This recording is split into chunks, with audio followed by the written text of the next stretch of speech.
Friends, good morning.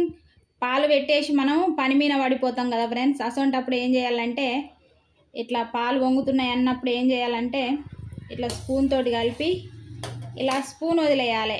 దానికి అదే మసులుకుంటూ ఉంటుంది ఫ్రెండ్స్. అస్సలు పొంగదు, పైకి రానే రాదు. ట్రై చేయండి ఫ్రెండ్స్.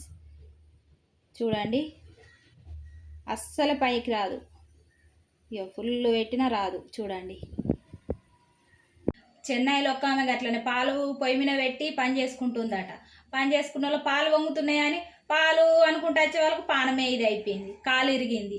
పాలు పోతే మనకి కానీ ప్రాణానికి మాత్రం నష్టం కావద్దు. మనం ఇంట్లో పని చేసేటోళ్ళం, మనం పని చేయకపోతే, మన కాళ్ళు చేతులు ఆడకపోతే ఇంట్లో స్కూల్కి పోయేటోళ్ళు, ఆఫీస్కి పోయేటోళ్ళు అందరు కాళ్ళు మన ఇంట్లోనే నిలిచిపోతాయి. అవునంటారా కాదంటారా ఫ్రెండ్స్? అందరు కాళ్ళు చేతులు ఆడాలంటే మన కాళ్ళు చేతులు కరెక్ట్గా ఉండాలి. అందుకే జాగ్రత్తగా ఉండండి ఫ్రెండ్స్. వంట చేసేటప్పుడు, పాలు పొంగించేటప్పుడు